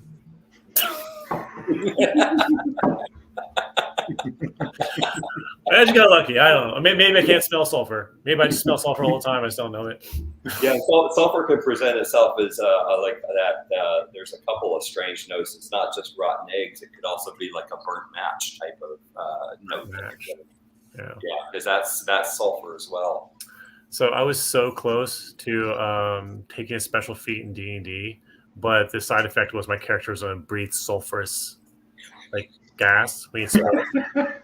And I just didn't want to roleplay that like all the time, so I decided not to call the Hellhounds. I wanted them. Good choice. Like I wanted them, but it was just I just didn't want to smell like all the time. So it's a little side note for you guys. It's a good What thought. edition and what race? Okay, so his name is Moongun, and which Gaelic is like loved son. He was kicked out of Feywild when he was very young. He's an OY. That's part of his arc. And he was a sorcerer, fire sorcerer. At some point, he got banished to the land of Strahd. You know, I can't remember the name of it. Bulgaria? Yeah, whatever. And so he's alone, and he made this temple and got like a shield golem and wings, skeletal wings, and was going through like a mad crisis. You know, it never really resolved. And but you know, he painted the golem with like gypsy colors and tied like all these like streamers on his wings. So he just like played the flute because he played a flute. Not that I can, mind you. But yeah, Moongun, he's not a bad dude. You know, he's just trying to It get home. doesn't smell like sulfur. Doesn't smell like sulfur. Yeah. But his skeletal wings are kind of weird. I could see maybe how that would make sense then for a bit there. I was like, but yeah, on that the skeletal wings I could pull in. I mean, I was just making a pact with the dark god. It wasn't like, you know, I was in a weird place. It was a weird thing. It just happened.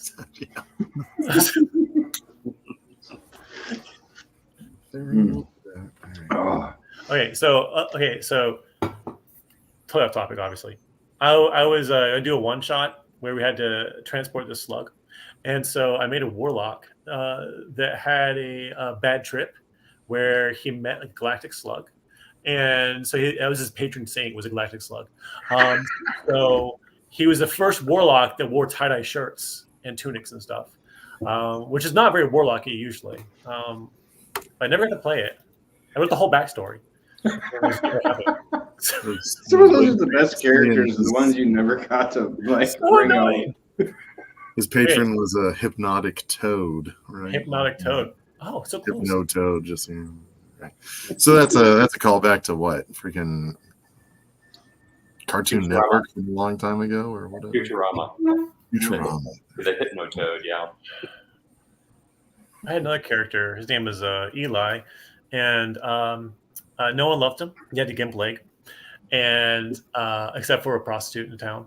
And he got called up into the Great Hunt, which is like from the Dresden Files. And so he said, "Well, I can't. I have a bad leg. Can't do that.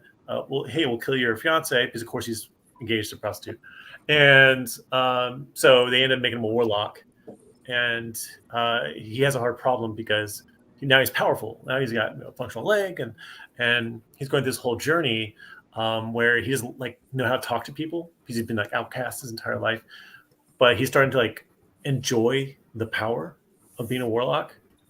And there's this cat that follows him around and points at people and like says, "You have to kill this person." He says, "The guy killed her."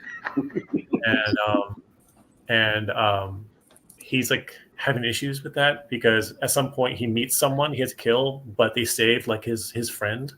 And so now he's like, "Well, I can't do that because anyway." So it's a whole thing. That character was fun. Well, quiet, but had good one-liners, kind of like Worf in Star Trek, you know, like Worf's You quiet. mentioned one-liner. That's like very accurate with him. I know, right? But like, you know, Worf delivers the best one-liners of all of Star Trek. Like, fight me on that if you want to. But it's because he's quiet, right? It's just like the thing. Any more sci-fi you want to talk about? Okay. Well, did you watch the card series? I kind of don't want to. Okay, so No. the third season though, the third season is a Next Generation reunion Worf is very chatty. Yeah. And his character is a badass because it's like, where would this guy be? And they establish like right off the bat, it's like they see him kind of as like an independent warrior, and he just thoroughly messes people up, and he's very chatty. And like you said, has some of the best lines, period, in the whole thing, where people are like, "Would you shut up?" And I mean, Michael Those are Dorn the- has like that voice that can Yes. just land. He's got a presence about him. Kind of like the guys Yes. like Ducat, right? Like Ducat had that presence. Yes. But yeah, Yeah, you so wanted to okay, punch new him. Star Trek shows. I think Lower Decks is probably the best thing ever. Like Lower Decks is Yes. amazing. I mean, the deep cuts are just so deep, like so Yes. deep. I watched the first 4 seasons of Discovery, I think. I hated the first 3, but the 4th one I thought was pretty good. Yeah. And I never got to Picard because I canceled Paramount Plus before it came out, and I don't see a huge reason to get it. Like, I'll let it play out, and maybe I'll catch up on it at some point. You know, I want to see what's the one with Strange New Worlds? Is that what it's called? It's great. Yeah. Yeah, I want to see that. I, because a lot. I thought that actor totally crushed as Captain Pike. So I'm Yes. excited to see that. But Yeah, yeah. there's great characters on there, and the aesthetic's great. A lot of the old show, etc. And there was slaps, and there was a crossover with Lower Decks and Strange New Worlds. Yeah, because they had the voice actors come on, right? I saw that. Yes, That's really great. yes, I'm loath for good sci-fi these days. I think The Expanse was probably the best sci-fi in the last decade. I mean, that's my opinion. I've been doing audiobooks mostly, and I think one of the best one would be dang it, there's I'm trying to think what his name is. He did the one where the Matt Damon was on Mars, The Martian. The Martian. Yeah, and he actually has a really good one where the character, he basically wakes up and he's out in the middle of space, and he slowly gets his memory back. Then he finds out that he was shanghaied. Which is they basically knocked him out and sent him out to space, but it takes you a while to find out that basically, yeah, he was shanghaied. And then when he gets out there, he ends up meeting aliens, and the two of them have to cooperate to both of them to get back home, which is, yeah. Really I say, if you want to read weird sci-fi, I think Agent Tarkovsky is brilliant. Yes. Yeah. I think he's absolutely great. I'm reading Children of Time right now. Yeah.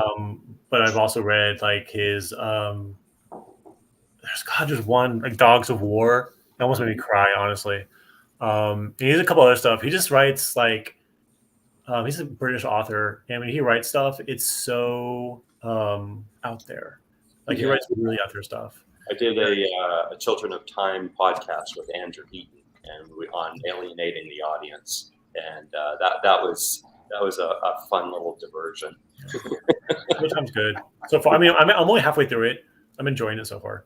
I'm still trying to convince them to do some Harlan Ellison, because Harlan Ellison is like one of those characters. I love people that are fiercely themselves and iconic. Like he is a scrappy New York Jewish, small statured person that isn't going to let anyone walk all over him. And he was told by a professor one time during his career, he says, "You're never going to be a writer." And he goes, "I'm going to prove you wrong." And then what did he do? Everything he wrote, he sent a copy to this professor just to quote. Solid. Here, I got this published too. There you go. Yeah. Another one. So I can talk sci-fi all day. I mean, obviously derail everything. Any distilling questions, any spirits like that? I'm down for anything, honestly. I was gonna say, I think we've had you here for. Oh, hey, Mike came back. I didn't know he was coming back. Let's see if we can. I didn't know I was going. What? Are dropping a lot, and I think stuff's getting up inside. It is, but I didn't realize we'd had you on here for an hour and 40 minutes. So I think we're probably gonna have to cut it short pretty soon, just because I have to get up in the morning. And I know Mitch, I can tell by looking at it, you're starting to fade. Unfortunately, I got to get up in 4 hours and 15 minutes. It's just stay up. Don't you remember those days? You just stay up. I do remember those days. And Mitch, hopefully Morgan got to try some of those rums. So not yet. There'll be some tonight, but everything that I haven't drank, I don't think will last much longer. I don't think I'll be the one polishing them off, so that'll work out. But I'd love to have you guys back on. If not just for this, I have a whole different sci-fi question about. I was interested to what you think about the show Expanse, but we'll save that for a whole nother day.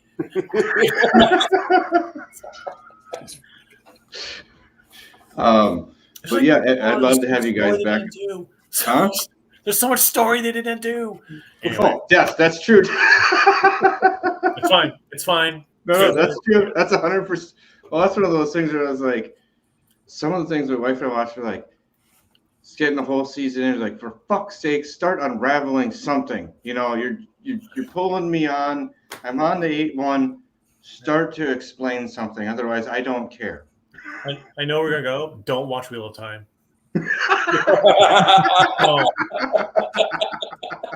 I've read the books. Like, I've read all 16 of them. The TV show is an absolute travesty. Like, it's even if you haven't read the books, it's not paced well. They try to do too much, and it's a travesty. Do not watch it, for the love of God. Go read the books. The books are only like 1 million pages, but they're 1 million good pages. Well, let me phrase that. There are 40,000 good pages, and there's a bunch of other stuff. Yep. Like Hearts of Winter is not. What? Heart of Winter or whatever book 9 was. Dude, I think I read books 1 through 8 like 6 times. Do the audio. Halfway do the through audio book books are 9, good. and I was like, I love everything but this. I love that type of rage because that was when Jurassic Park Lost World came out. I didn't know about. They send all the dinosaurs back to New York, and I'm like, this doesn't fucking happen in the book. And I like stood up, and the girl I was at, sit down. I'm like, this is bullshit. This is like the direct opposite of what the book says. Didn't anyone read it? And I'm just like, just sit down. Okay. God damn So it. I have a question for you guys, and this is like a horrible thing to end on, but like, have y'all read Starship Troopers? Yes. You read the book? Yes. Okay. I hear so many different takes on it. They're like, the movie's about this. The book's really nails it this way. I'm like, I feel like the movie and the book had completely different points of view. And I don't know. Anyone who's like, Highland is about this, I'm like, have you read Highland? He's like, anyway, sorry. He's so mad, dude. He's like, these fair weather sci-fi readers, they read like one Highland book, and they're like, oh, I know Highland. I'm like, have you read anything else in the 80s? Have you read the Titan series? Okay. There's a fucking series? centaurs? Like, I mean, come on. So there was. Have you read the Titan series? That's a deep cut. Okay. So like the Dune movie, when that was coming out, there was all these people speculating on what the plot was going to be, and there was, I don't even know who the guy was, but he was saying that he had the plot of the entire movie, and that it was going to be from the perspective of Duncan, Idaho's Gola. It starts off with the worm god calling Duncan, Idaho into the room and saying, hey, what do you remember about that time? And then the whole movie plays, and then at the end, he goes, no, you got that wrong, and he kills him and says, bring me another Duncan, Idaho. And I'm sitting there going, that just, every fan that's out there going, it's not like the book. This is why it's not like the book. it's fine to not be like the book. Yeah. It's okay. Yeah. Like when they were making Wheel of Time, I was like, oh my God, maybe a great editor can come in here and like clean this up. I was wrong. But, I was just hopeful. Okay. Now let's not talk about the Harry Potter 6th movie. That's freaking awful. Okay. I'm sure Worst Mike has Harry a Potter comment movie. on that. What? Mike has a comment on that, I'm sure. Yeah. Movie's not good. What? Subtle. And set 7A and B, total crap. Dude, okay, dude. Okay. I was in the movie theater at midnight watching the last movie, right? And this lady brings her 14-year-old kid and his brother, and they're just like chit-chatting the entire time. And like during the super quiet scenes, they're like squealing. I'm like, I'm going to murder this kid. Like, was it a great movie? No, fine. But it's like the last movie. Yeah. No, but okay. So, so like the sixth movie is so bad for so many reasons. But the one thing that really kills me is like the characterization. That's the problem, right? Like, obviously, it can't be the same. You can't have everything. But the one thing that really bollocks on that movie was like, there's a battle in Hogwarts in the books, right? Like the Dumbledore's army stands up against Death Eaters and like holds their own. Like there's kind of like pitch battles within the castle. In the book, in the movie, there's like they just Yeah. they like kind of backhand them and they walk out the door. And it's like, oh, you just took away all the accomplishments of all these characters they've been building up for like 6 years. And like, oh yeah, they just suck at everything. I'm like, why? All right. Yeah, we've gotten into some debates about that, just about the in general, because I think it really, to me, the movies, because I get that there has to be a separation, but to me, the movies really fell off in the fifth because one, the battle inside the Ministry wasn't what it should have been. It's supposed to be, this grand epic battle between these two great wizards or whatever, but then at the end, you're supposed to have this heartfelt admission of why you watched this kid put him through so many things and telling all the history and the stories and everything. And all he says is, that's because I cared a lot. It's like, that makes no sense. And he's just like, okay, but then from then on, like I said, sixth book, they just glance over things where those little things are important.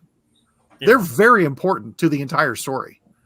And yeah, the seventh could have been like one of the greatest battle movies of all time, war movies of all time. And they droned on in the movies, spreading it out into two. They just, I don't know, to me, it seemed like more of a cash grab, but how it ended, that was the other thing really always pissed me off, how it ended. It ended the way it ended in the book, because that was the perfect way for that character to end that. And in the movie, it's just like, done. It's just, to me, I mean, anyway, there's a whole lot of things that I hated about it. There's so many things that should have been on there. Should have seen all the characters that you never got to see. It's just all the house elves just hacking and beating ass, all that stuff should have been in there. So there's the one issue I have with the Harry Potter universe in general, like this includes like the newer movies, right? The Grindelwald and stuff like that, is the power scaling is so crazy. Oh, like I'm 6'3", right? There's not a guy walking around there who's 30 feet tall, but like Voldemort in magical terms is 30 feet tall. Like Grindelwald is 30 feet tall.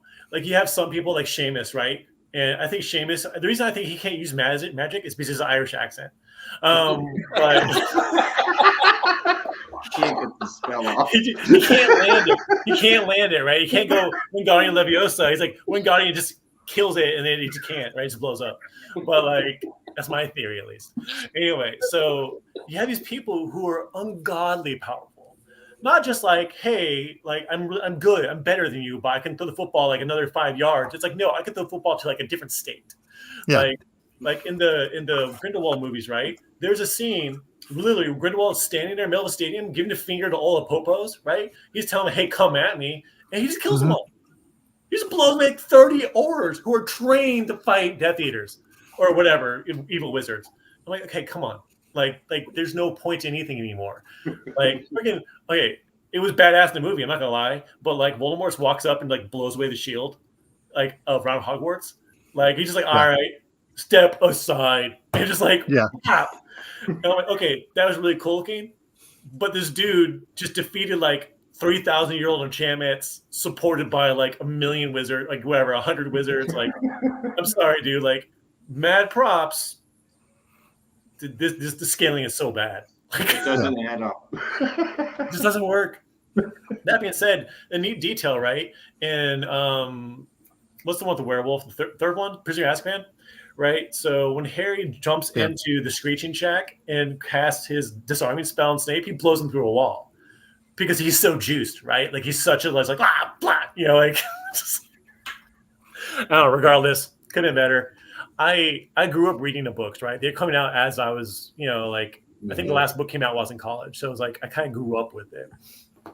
And I think Rowling won like, you know, writer of the decade or century or whatever it was. And I'm just like, it's okay. Like it's written fine.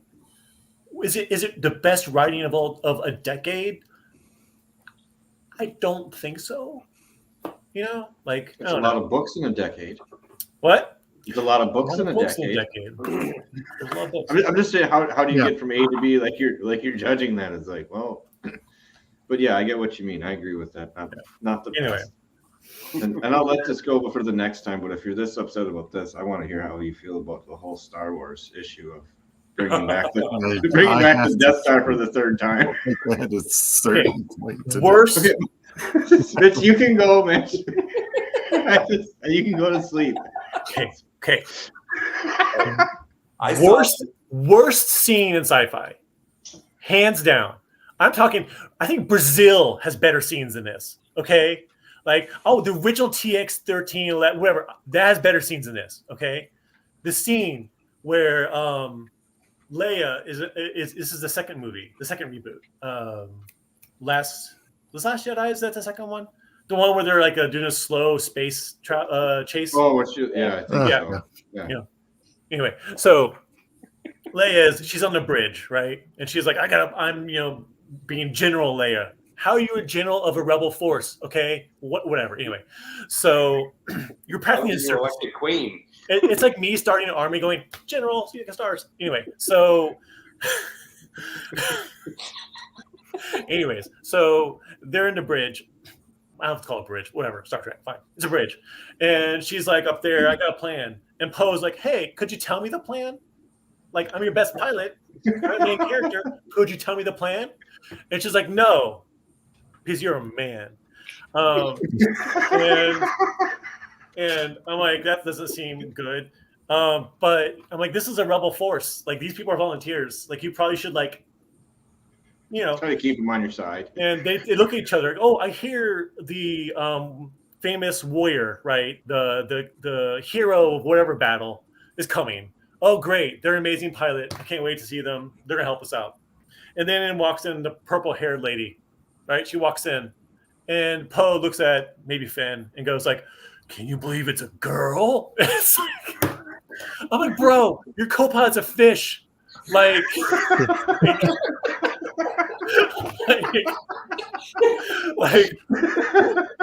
you not have Spacegram? Is her name androgynous in this universe, in this galaxy? Like, she's a pilot. It's not like she's swinging a sword. Like, how are you so surprised it's a woman? Like, how do you not know that? Did you go, oh, you hear about this great battle? You see her name? Like, I'm sure it's a dude or a squid. Like, I mean, it's like, must be the first female pilot. It's so fucking dumb. It was just like, I know it's written for like whatever, like today's society, whatever, but it's like they're in space. Like there's thousands of aliens. They're all working together to make it happen. I mean, most of them are just like white dudes, but like, they're trying. And it's like they had to stop the movie for this stupid. How would you not know? How would you not know? And how would you even care? It's whatever. Oh, jeez, that makes me so mad.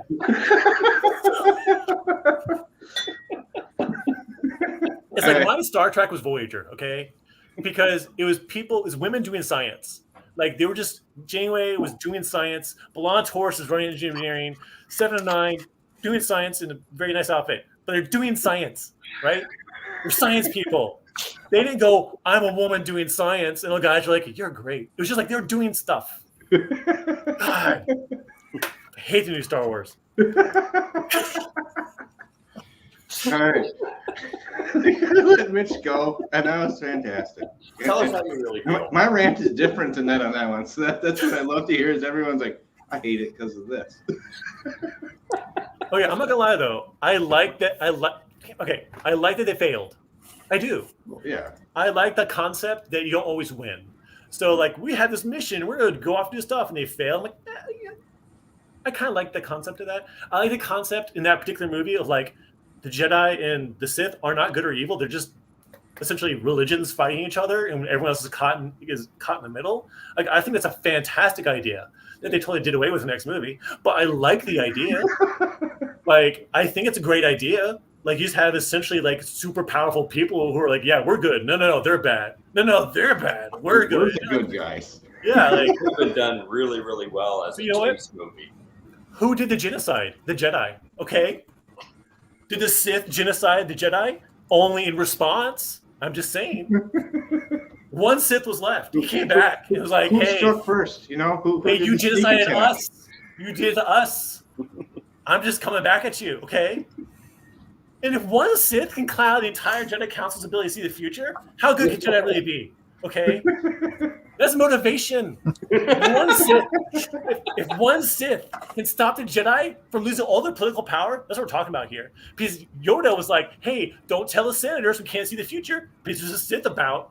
Like, that is such motivation to kill everyone. That's what they were doing.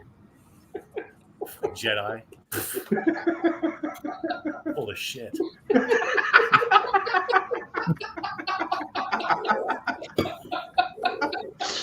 All right, so you're coming back in May then, right? Like the 4th or the 5th? What? That whole discussion? May the 4th? Okay, I always watch Star Trek on that day, just to be that guy. But I'll definitely come back and like lay it down. I don't know. I tried watching some of the other shows and stuff. I just couldn't get into it. Like I tried watching the one with the Mandalorian. Mm-hmm. Well, the Mandalorian was actually a slow burn for the most part, and I'm actually sitting there going, okay, there's no magic wizards in this, and these are actually people doing things and accomplishing things. And then what happens? So it's a Western. Their last episode, instead of ending on a cliffhanger, they brought in a magic wizard to fix everything. Like, and a retro-aged Luke Skywalker, and they brought, it's like CGI Luke Skywalker comes in, flash, everything's fixed. Thank you, bye-bye. Use your magic pen, Doctor Who, and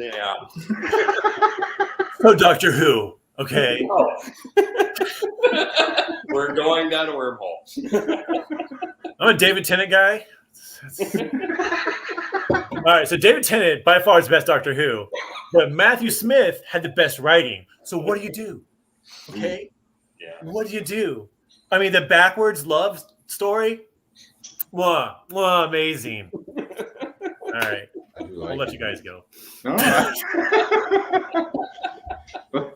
here, let's end on this. I was ecstatic about everything we tried tonight. This was a wonderful lineup at a absolutely fantastic price. I can see how you can use these in all sorts of things, and if you guys do in the future, Richard knows we love cocktail night.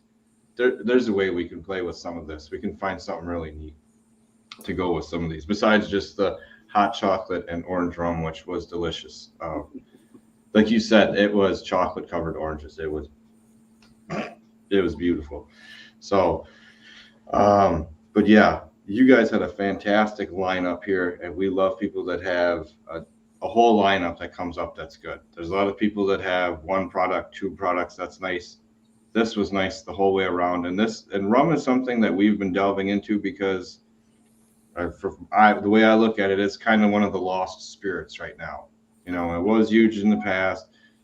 Bourbon's overly big at the point in every section, and this is where most of your cocktails happen, as in rum and in vodka, and vodka's in general pretty bland unless you have that's a whole different, that's my bitch, whipped cream, horseradish vodka, whatever the fuck that, I'm sorry, that's too deep. There's too much other weird shit in vodka. I'm sorry. Pinnacle alone just makes me puke when I go to the store. The 19 shelves of weird shit you're never gonna drink. It just, ugh. Sorry, my side rant for the evening. I'll try to stop that there. But all of this it's clean and it's sharp and it's done really well. And congratulations, James and Richard. I'm glad you're involved with something as quality as this. It's really exciting to see. So. Mitch, you still? Are you passing out, Mitch? You still around? I am. My eyes are so dry. I've been closing one at a time to stay. So I can see the screen. So sorry. But thank you, Richard, and thank you, James, for coming on. We had a really great time. We look forward to talking to you again. But know that this, I don't think you'll have a problem moving forward. This rum is really terrific with what you guys are putting out, especially the flavor stuff is really neat. And I love the dark rum the way it is. That's just a neat. There's all sorts of things I'm going to be in trouble with here. We'll man, to talk to you about getting up here to Distill America sometime once you expand out. It's a neat place to try a lot of different people in the Midwest if you ever branch out that way. And it's I may bring some with. We'll see what happens here. It is really good. So I'm happy about that. So thank you guys for coming on the show. We really appreciate it. And remember, it's not the size of the den that matters. It's the love of rum tonight. Cheers, everyone. Cheers. Cheers.